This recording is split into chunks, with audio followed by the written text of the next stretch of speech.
menjaga minum yang cukup atau secara geografis Indonesia itu termasuk daerah yang endemis untuk batu saluran kemih. Ya, karena kebetulan kita ada daerah tropis dengan iklim yang seperti ini, panas, asupan cairan banyak, gitu ya. Itu insiden batu saluran kemih cukup tinggi. Yeah. Ayo viewers, sekarang jangan lupa klik subscribe dan aktifkan loncengnya untuk terus dukung CND Channel agar viewers mendapatkan tips-tips dan info-info penting seputar masalah kesehatan, resep-resep masakan yang menarik, dan lainnya. Dengan klik subscribe, viewers baru saja mendukung CND Channel untuk terus dapat berkembang. Jangan lupa di-share ya.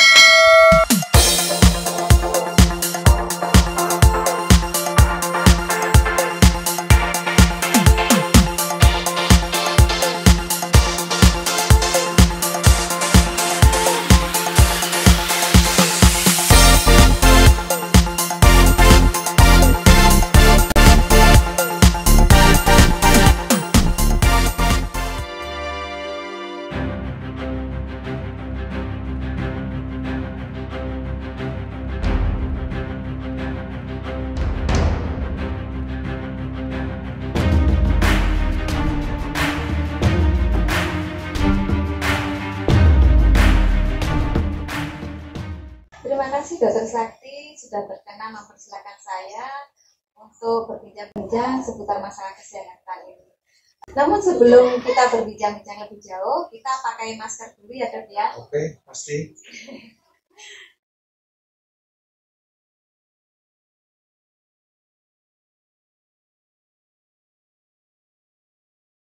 Gimana Dok kabarnya? Sehat-sehat saja? Puji Tuhan, sehat semua. Iya, begini nih Dok, ada sobat healthier ini Dokter Sakti yang mengeluhkan nyeri pinggang. Nah, karena mungkin aktivitasnya di kantor sampai larut malam, jadi terbengkalai nih, kurang minum. Nah, ini Dok, saya mau nanya, seperti yang dikeluhkan sama salah satu email dari sobat healthiers ini, nyeri pinggang. Nah, karena dia duduk berjam-jam di kantor, mungkin lupa minum atau bagaimana, terus kadang kencingnya jadi nggak lancar. Nah, ini mohon penjelasan dari dokter, apakah ada kaitannya dengan gangguan di saluran kencing itu, Dok? Iya, baik. Jadi keluhan dari pinggang itu adalah keluhan yang umum dirasakan oleh seseorang, ya. Hanya saja ada pemahaman yang keliru bahwa nyeri pinggang itu seolah-olah bagian atau selalu berkaitan dengan tadi saluran kencing tadi, ginjal dan salurannya. Karena sesungguhnya pinggang itu kira-kira kan bagian belakang dari tubuh yang ke bawah gitu ya, yang di bagian bawah itu bisa macam-macam. Bisa di situ ada otot, di situ ada tulang, di situ ada syaraf, selain ada ginjal dan saluran kencing. Oleh karena itu keluhan yang dirasakan tentunya ya bisa dari semua tadi.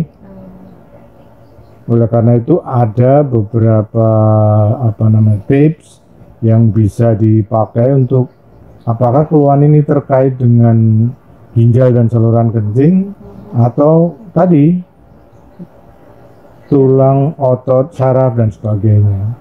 Gampangannya begini,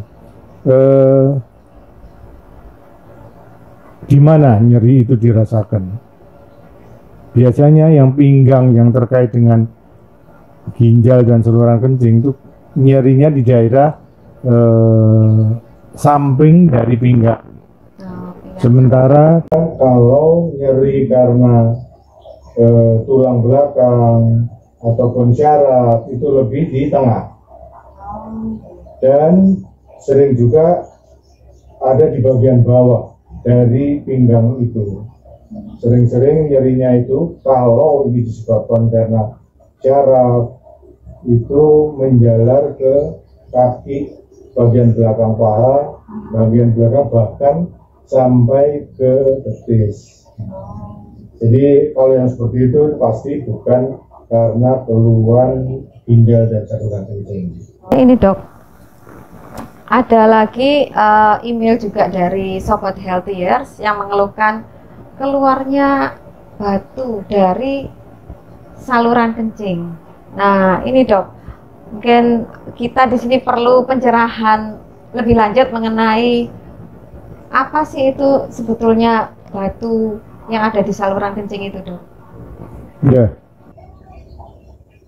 Jadi kita sedang menjurus ke batu saluran kencing ya. Jadi nyeri pinggang yang disebabkan karena adanya batu pada saluran kencing memang spesifik. Ya. Bisa batu saluran kemih itu ada di ginjal. Batu saluran kencing itu sudah turun di saluran yang kita kenal dengan nama ureter, atau dia sudah sampai ke kandung kemih. Nah, dari masing-masing tempat tadi itu memberikan keluhan-keluhan yang berbeda, ya, memberikan keluhan yang tidak sama. Kalau dia batu itu masih di atas di ginjal, sering dia tanpa gejala, sering batu ada di situ tapi tidak memberi gejala, ketahuannya secara kebetulan bisa terjadi. Tapi juga bisa ada keluhan-keluhan yang sifatnya sumbatan, istilah medisnya obstruksi gitu ya. Itu menyebabkan terjadinya pembengkakan ginjal yang berakibat adanya rasa tidak nyaman, kemeng di daerah pinggang tadi. Jadi nggak nyeri ya dok ya, lebih sifatnya lebih ke kemeng. Kemeng itu nyeri dengan derajat yang tidak terlalu, gitu ya. Tidak terlalu sangat. Kemudian yang kedua, batu itu kemudian turun ke saluran yang disebut ureter tadi.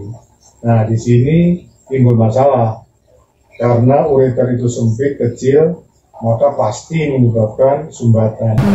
Dan ureter memiliki suatu mekanisme untuk mendorong batu itu turun supaya dia tidak menyumbat lagi, yaitu dengan melakukan peristaltik atau penekanan, berkontraksi untuk mendorong batu itu turun, ya, supaya lipat. Nah, ini yang sering memberikan keluhan nyeri, bahkan nyeri ini kadang-kadang hebat. Gitu ya, dok? Ya, nyeri yang disebabkan kontraksi dari organ semacam tabung gitu ya, ureter itu yang sangat nyeri. Sementara kalau batu itu ada di kandung kemih, nyerinya itu terkait dengan saat kita berkemih. Jadi batu itu kemudian menyenggol, menyentuh, bersinggungan dengan kandung kemih, timbul rasa nyeri. Ini beberapa keluhan nyeri sehubungan dengan di mana posisi batu. Apakah batu itu memang terbentuknya itu harus di ginjal dulu kah atau bisa di mana saja dok? Ya. Pada umumnya begitu. Jadi batu terbentuk di ginjal, kemudian dia bertambah besar, mengalami penumpukan dari sedimen-sedimen itu, kemudian dia bertambah besar sampai dia terbentuk suatu batu yang tadinya berupa titik, kemudian bertambah besar dan bertambah besar. Dan ini kemudian bisa lepas dan turun melewati saluran itu. Nah, tergantung nasibnya, dia bisa didorong keluar lewat kencing atau dia nyangkut dan menyumbat. Ceritanya tergantung gimana nanti dia akan menyumbat itu atau tersangkut itu. Dan kalau tersangkut itu tadi ya dok ya, menyebabkan rasa nyeri yang hebat. Nyeri, yang kedua sumbatan. Sumbatan itu akan berdampak nanti di belakangan, dia akan berakibat yang tidak baik. Nah ini dok, kenapa sih kok ada penumpukan atau proses pembentukan batu? Kan secara normal memang nggak ada ya dok ya. Nah ini apa bagaimana prosesnya, terus apa faktor-faktor yang menyebabkan batu ini bisa terbentuk, Dok? Betul. Jadi ada beberapa faktor memang yang bisa menjadi penyebab terjadinya batu, yang kalau kita urai itu ada faktor yang eksogen dan faktor yang endogen. Yang faktor eksogen itu kira-kira yang memang faktor dari luar yang ya kita tidak bisa berbuat banyak dari situ. Contoh misalnya, kenapa pria kok secara statistik lebih banyak daripada wanita? Nah, ini kan sesuatu yang sudah menjadi pria ya, masa kita terus mau jadi bukan pria gitu kan. Yang kedua, secara geografis Indonesia itu termasuk daerah yang endemis untuk batu saluran kemih. Ya karena kebetulan kita ada di daerah tropis dengan iklim yang seperti ini, panas, asupan cairan banyak gitu ya, itu insidence batu saluran kemih cukup tinggi. Ya, sampai ada istilah negara atau daerah di sekitar Khatulistiwa ini yang dikenal dengan Stone Belt, yang mulai dari Asia Barat sampai Pasifik sana, itu insidence terjadinya batu tadi lebih tinggi dibanding daerah yang subtropis atau daerah yang dingin. Nah ini faktor yang tadi eksogen yang tidak bisa kita rubah. Sementara faktor-faktor yang bisa kita kendalikan itu sebenarnya ada beberapa penyebab terbentuknya batu. Sebagai contoh misalnya asupan cairan yang kurang, asupan cairan. Tadi kita ada di daerah tropis tadi, daerah Stone Belt area tadi, itu membutuhkan cairan yang lebih banyak dibanding dengan daerah yang dingin gitu ya. Nah, ini yang bisa kita kontrol dengan selalu mengkonsumsi air yang cukup. Karena apa?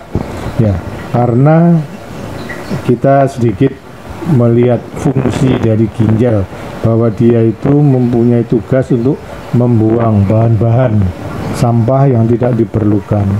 Nah, apabila asupan cairan kurang, maka otomatis juga kencing ini akan menjadi lebih sedikit. Kalau volume kencing sedikit, maka bisa dipastikan bahwa larutan yang akan dibawa itu akan lebih pekat, lebih kental, sedimentasinya lebih pekat gitu ya. Oleh karena itu kemungkinan terjadinya endapan akan relatif lebih besar ya, dengan adanya kepekatan yang berlebih tadi. Oleh karena itu kita selalu mengajarkan untuk menjaga minum yang cukup atau hidrasi yang cukup. Artinya harus minum ya ini 1,5 sampai 2 liter sehari minimal itu ya.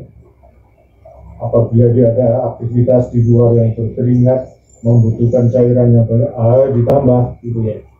Itu ini sebab yang pertama. Jadi menjaga supaya kadar urin itu tidak pekat.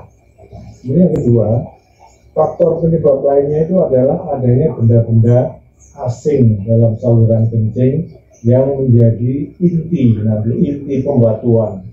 Benda asing itu macam-macam, bisa dari dalam, bisa juga dari luar yang masuk begitu. Nah ini bisa menjadi inti pembatuan. Inti pembatuan ini tentunya menjadi pusat nanti menempelnya endapan-endapan tadi. Inti itu didapat dari mana, Dok? Ya, inti ada yang dari dalam, endogen, misalnya gumpalan darah, atau apa namanya produk-produk tubuh yang kita kenal dengan polisacharid, itu bisa menjadi benda asing yang bisa nanti batu atau sedimen itu nempel. Selain benda-benda asing, faktor lain yang bisa menyebabkan itu adalah kurangnya atau tidak adanya bahan-bahan penghambat terbentuknya batu. Sebenarnya tubuh itu sudah punya mekanisme untuk menghambat terbentuknya batu itu. Itu dengan berbagai macam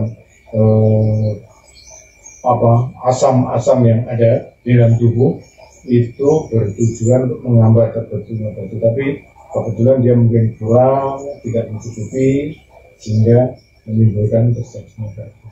Ini apa juga ada faktor keturunan, Dok? Ya, ini faktor keturunan itu diyakini ada, dan ini tentunya merupakan faktor endogen yang tidak bisa dirubah ya, karena kita punya apa namanya ya, leluhur itu siapa kan mungkin kita rubah gitu. Ya. Iya benar, Dok. Nah ini, Dok, mungkin yang penting juga diketahui oleh Sobat Healthiers, apakah batu saluran kencing ini sering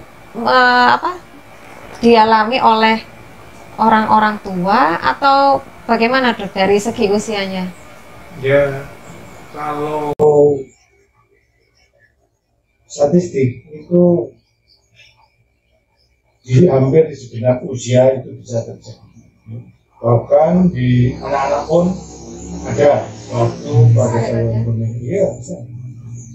Usia produktif itu paling banyak, sangat sering terjadi, sehingga menimbulkan kontraproduktif karena kemudian dia tidak bisa melaksanakan tugas kewajiban yang sehingga mengganggu produktivitasnya. Ini semakin menarik ya, Sobat Healthiers, perbincangan kita. Nah ini, Dok, terkait dengan keluhan yang ditimbulkan akibat dari batu di saluran kencing itu, nah apakah keluhan yang timbul itu tergantung dari besar kecilnya batu, Dok? Jadi batu itu akan menyebabkan keluhan kalau dia ada dua hal. Itu yang pertama, bahwa batu itu menyumbat sehingga timbul gejala-gejala terkait dengan sumbatan itu. Oh iya. Dimanapun di ginjal, bila dia menyumbat tentunya akan ada keluhan. Saluran atau ureter menyumbat, dia akan keluhan, itu di kandungan. Ini yang kedua, keluhan akan bisa muncul kalau dia menyebabkan infeksi. Infeksi itu artinya ada penumbuhan kuman di situ. Kembang biaknya kuman akibat dari sumbatan tadi. Nah ini akan membawa keluhan yang lain. Selain ada juga keluhan-keluhan karena perlukaan akibat batu, contoh misalnya kencing menjadi darah seperti tadi, ada warna merah, itu bisa saja mungkin karena gesekan dengan batu. Batu itu biasanya nanti kalau setelah bisa diidentifikasi, kita akan melakukan analisis dari jenis komposisi batu ya. Dari mana? Secara statistik lebih dari 70% batu itu berasal dari kalsium kalek ya, yang bersenyawa dengan asam oksalat. Asam oksalat itu suatu produk dari bahan makan sebetulnya. Ya, produk dari bahan makan yang kemudian dia diekskresi atau dibuang melalui kencing. Nah, dia bertemu itu kalsium dengan asam oksalat tadi di saluran kencing dan membentuk batu yang kita kenal dengan batu kalsium oksalat. Ini insiden paling besar, paling tinggi, paling banyak ya, Dok, paling banyak. Ya. Kemudian ada batu dari jenis lain. Yang kedua itu yang banyak juga itu kalsium fosfat, itu juga banyak. Ada batu dari golongan bahan makanan yang kita kenal batu asam urat ya.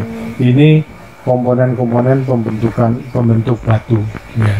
Tadi dikaitkan dengan faktor makanan, iya ada kaitannya. Jadi batu asam urat itu selain yang sering dialami atau dijumpai mungkin sebagian besar dari Sobat Healthiers, biasanya kan di sendi-sendi itu ya, Dok ya, asam urat. Oh, betul. Ternyata itu juga bisa. Iya.